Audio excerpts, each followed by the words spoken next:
Don José. Oiga, Fernando, usted no me deja de sorprender y no deja de sorprender a nuestra audiencia. Usted estuvo en la sede del Parlamento alemán, pero por la sesión que estaba ahí me llamó la en el atención. Bundestag. Es que fue incendiado con Hitler, le echó la culpa a los comunistas. Le echó la culpa no a los comunistas, a un retrasado mental holandés fue el que cargó con ese pato. Pero por ahí se llevó a todo el mundo. Por ahí se llevó a todo el mundo. Bueno, le echó la culpa a todo el mundo. Bueno, yo les quiero recordar que la lucha de Gandhi, la lucha por la paz, es tan importante a nivel global que nos hemos olvidado un poco de ello. Este es un mundo que necesita que nos convirtamos en militantes de la lucha por la paz y la no violencia. No solamente eso, sino que nos convirtamos en personas que encontremos formas de protesta originales. Diferentes.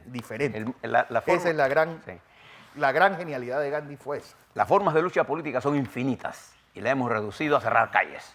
Ya lo de Chile, la destrucción de todo lo que uno se pare por delante. Claro, porque ese es el simplismo de la violencia. En el fondo no se trata de una protesta. Se trata de exhibir la violencia como arma de intimidación. ¿Qué era la filosofía de Gandhi? La filosofía de Gandhi era: a tu enemigo lo vences con el amor que tú generas para tu gente. Y él venció al Imperio Británico no en su momento de decadencia, lo venció en su momento de esplendor. Acuérdense que el Imperio Británico va a ser desplazado después de la Segunda Guerra Mundial. Bueno, y también hay que tener en cuenta que después de la Segunda Guerra Mundial es el momento de mayor expansión del Imperio Británico, porque le dan incluso posesiones italianas, japonesas y alemanas. Así que quedaron con creo que era una tercera parte del mundo bajo el dominio británico. Y para que tengamos alguna idea, aquí en nuestro continente, el movimiento de no violencia y la defensa de los derechos humanos fue el arma, el estandarte, el portaestandarte de Martin Luther King. Y fue el portaestandarte de los hippies en la lucha contra la guerra de Vietnam, la lucha por la paz. Ese signo que ustedes ven allí, ¿no? Ese signo del... y ellos se apoyaron mucho en la filosofía. Los teaching de las universidades norteamericanas, las protestas en las universidades, eran en la lucha por la paz y por el impulsar el movimiento de la no violencia. Bueno, también y es bueno traerlo a colación, Fernando, porque hay una amenaza en Colón de una protesta dirigida por un movimiento que se llama Causa Justa. Que está empeñada, más que en Causa Justa, en cerrar Colón en la próxima semana, y nosotros tenemos que hacer un llamado. Yo creo que la sensatez no nos puede llevar a nosotros a que un grupo de personas se tome en función de intereses que todavía no tenemos claros. Yo creo que Colón necesita apoyo, sin duda alguna. Yo tengo un gran cariño por la provincia de Colón, pero esta protesta, como se anuncia, tenemos que primero pensar en ellos, y todos los dirigentes de este país debemos reflexionar sobre. Nosotros no podemos permitir que la violencia se enseñoree en las calles como un elemento de intimidación a la democracia. La democracia solo se construye con más democracia. Sí. Si usted quiere protestar, hay miles de formas de protestar. Miles. La primera forma de protestar es luchar contra la violencia. Más que lo que yo creo que menos necesita Colón es espantar a inversionistas. Esto de amenazar de cerrar la transísmica, de cerrar todo. Y con llantas quemadas. Sí, eso es utilizar la violencia para intimidar. Y el país no se debe permitir. Este no es un problema del presidente Cortizo, este es un problema del país. Es un problema endémico de Colombia. Bien. Algunas cosas. Ayer se me olvidó, Fernando, agradecerle a los muchachos y muchachas que me atendieron en Sertracén. Ayer saqué mi licencia. No me atendieron bien. Yo creo que desde que llegué... Primero, yo soy partidario de que todas las personas que vayan a una institución a pedir sus documentos, a renovar sus documentos, lo hagan por la vía legal. Yo siempre, cuando voy a sacar mi licencia, yo llevo mi documento, lo que me pidan, lo que sea, a la placa yo mismo la saco. Así tú me notas. ¿No? Oye, un poco añadiendo a lo que tú dices, el día lunes llega un crucero con 3.000 pasajeros a Colón. El lunes 3. El lunes, que es el día de la protesta. 3.000 pasajeros. Yo creo que el gobierno debe tomar las medidas para que esto no pase. Punto. Bueno, le agradezco a Sertracén. Después hablé con los funcionarios. Lo que yo dice, mi punto, es que entiendo la preocupación de ellos, de que hay gente que utiliza cualquier argucia para buscar documentos particularmente indocumentados y gente que quiere traspasar las leyes. Pero hay cosas que se deben manejar por la lógica, ¿no? Y creo que le agradezco al director la conversación que tuvo conmigo. Cualquier cosa, nosotros estamos aquí a la orden para ayudar a mejorar los servicios. En mi criterio, mi personal, mi formación política me hace pensar, yo no le hago concesiones a nadie en lo que son mis derechos. No le hago ningún tipo de concesión, pero lo hago siempre con el respeto debido. Yo fui con todos los documentos, bueno, me atendieron bien, tengo mi licencia para que sepa. ¿Qué era lo importante? Dos cosas políticas.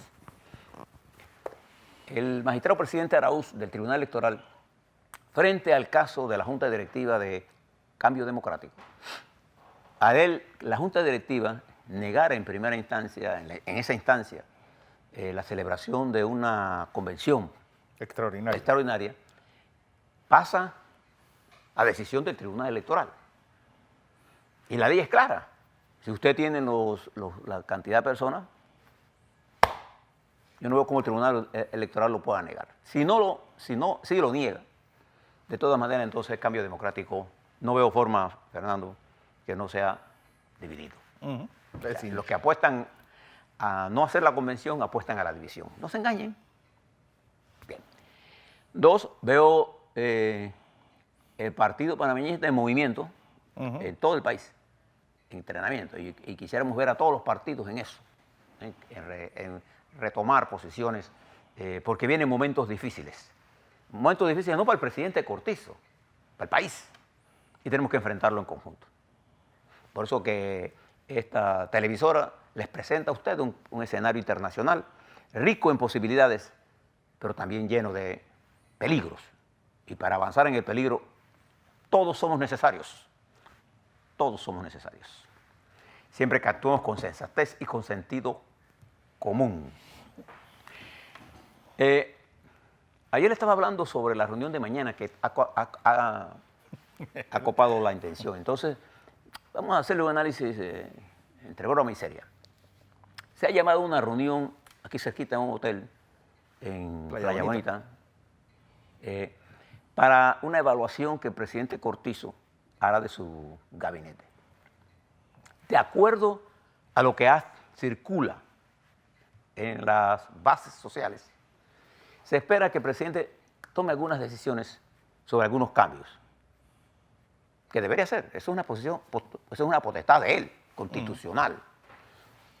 Si lo quiere hacer o no, es una decisión constitucional. Lo que quiero decirle al gobierno es que sobre esa reunión hay una alta expectativa. Y que realmente haya cambios profundos. Y aquí hay tres opciones. Cuando uno habla de alineamiento, cuando usted lleva un carro al alineamiento, ¿qué es lo que usted lo lleva? A ponerlo en línea. ¿Por qué? Porque el no alineamiento hace que el carro se vaya para cualquier lado y eso es peligroso. Y solo al haber dado por parte del presidente que se trata de un alineamiento, está indicando que hay unos que no están, que él está consciente de que hay gente que no está por la línea, pues. Que hay unos que están en... Pero hay gente que necesita alineamiento, chapistería, pintura, balance o desguace. Y necesita overhaul. Overhaul. Hay gente y son salvables. Sí. Pero hay gente que... listo para el desguace. Para el desguace, para salir. Para China se hace. Y siempre debe recordar el presidente, cualquiera, que en materia de poder político, el poder se expresa cuando usted vota, no cuando usted nombra. Y yo creo que en tiempo se hacen ajustes. Y le hace más bien al presidente tomar algunas medidas porque es lo que necesitamos en este momento. Necesitamos que todo nuestro país sienta que estamos bajo un liderazgo que no te le tiembla la mano para tener que hacer lo que tiene que hacer. ¿Y qué es lo que cosas que tenemos que hacer? Bueno, tenemos que hacer las cosas que nos lleven primero a qué cosa, a activar la economía, a mejorar la institucionalidad en el marco de un gobierno más transparente. Y todo el que conspira contra la transparencia conspira contra la eficiencia del gobierno. Entonces no puede ser un cuadro de dirección, pues. Entonces yo creo que hay indicadores para el gobierno que le están expresando que la paciencia de nosotros, producto del quinquenio acumulado, de la confrontación diaria que nos llevó el gobierno de Varela, todavía persiste, a lo que yo llamo el varelismo sin Varela, todavía persiste. Entonces nosotros tenemos que estabilizar este país. No solamente es una tarea del presidente Cortizo y su conjunto de ministros, sino que nosotros tenemos que, como país, como ciudadanos, impulsar la transformación. Y la primera cosa que debemos hacer nosotros, Fernando y estimados televidentes, es pensar en el país y dejarnos de opinar por cualquier cosa con odio. No, los países no se construyen con odio. La esencia de un cambio profundo, de una revolución, es el amor que usted sienta por el prójimo al que usted quiere ayudar. No hay ninguna fuerza más importante que transforme una sociedad que el amor. No hay ninguna. Cuando usted utiliza el odio, la mentira, las fuerzas negativas, usted no transforma a nadie. Usted destruye el tejido social. Entonces nosotros tenemos que construir. Pero hay gente que no lo entiende. Y el gobierno de Cortizo ya no tiene tiempo para esperar. Ya lleva 7 meses y necesita este semestre como elemento de impulsor de la economía y de algún par de reformas importantes. Una de las reformas más importantes que tenemos que ver es el Canal de Panamá. ¿Y por qué yo hablo del Canal de Panamá? El Canal de Panamá se enfrenta al reto global. Nuevas rutas, nuevas competencias, nuevas guerras comerciales, que nos ponen a nosotros a menos pensar agua, que el cambio climático, que nos hacen a nosotros pensar, ya no se trata que el canal y su gente lo puedan hacer solo. No, yo creo que ellos deben ser esa empresa autónoma, sí. Pero se trata de políticas nacionales que tenemos que impulsar para que esa fuente importante de riqueza y de atracción de inversiones mantenga el más largo tiempo de vigencia posible. Y eso solo se logra con visión, con hacer que el canal se convierta en un generador de nuevas inversiones y de nuevas actividades económicas. Y parar las guerras o las intenciones de guerras para destruir lo que hemos construido. Y eso significa que el director de la Autoridad del Canal de Panamá y su equipo tiene que coordinar con el órgano ejecutivo de nuestro país esa estrategia. Una de ellas es resolver el problema del agua.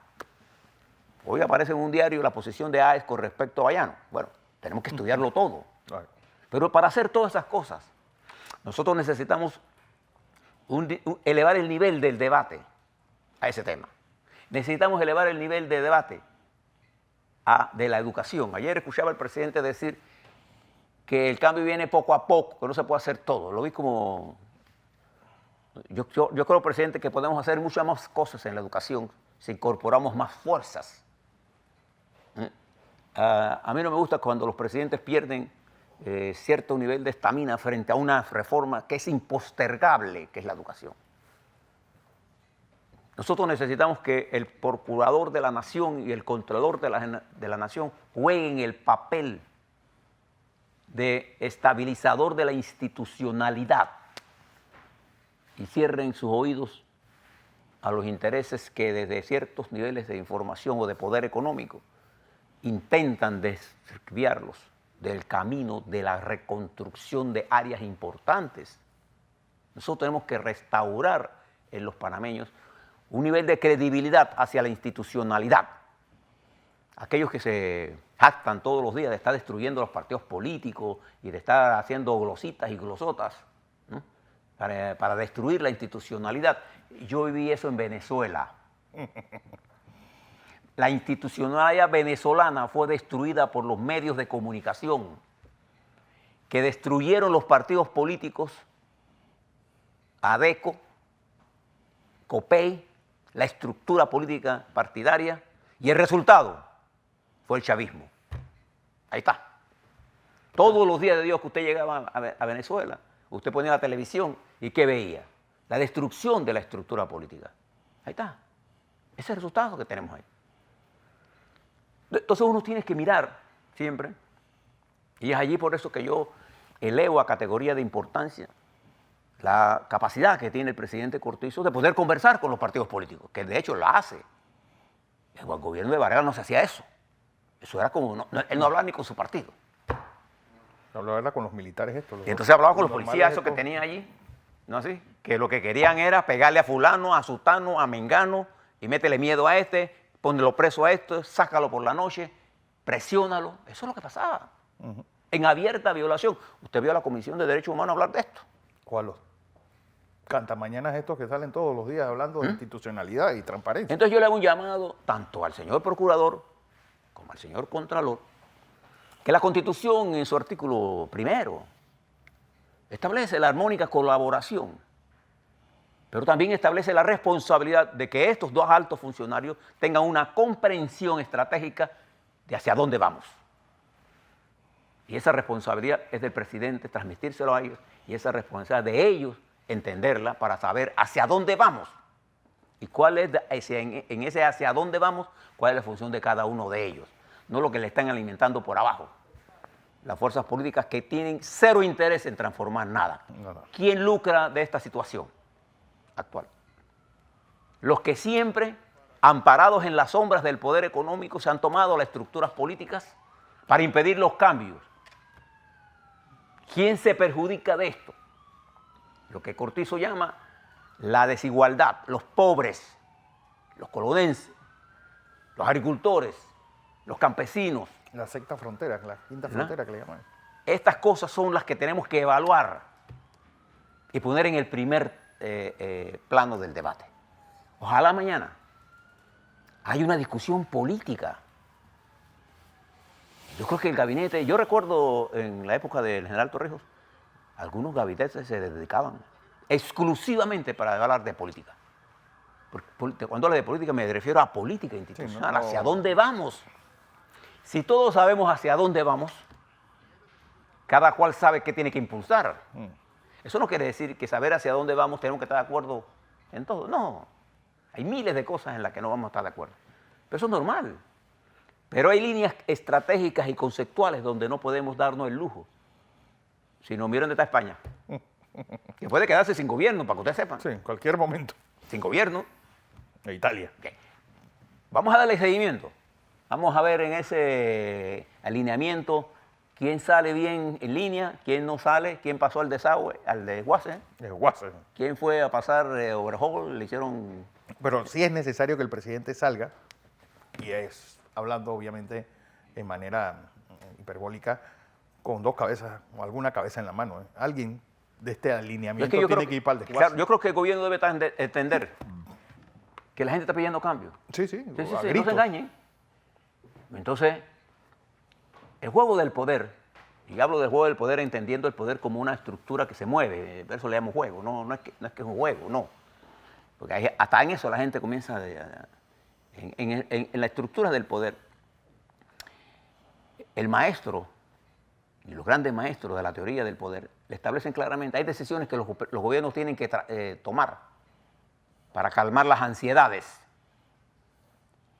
Nadie puede gobernar a espaldas del pueblo. Lo puede hacer usted. El resultado al final, y tú lo dices claro. Miren el espejo de Varela. Así mismo es. Mañana le hablamos más del desguace, sobre este alineamiento del turop gubernamental.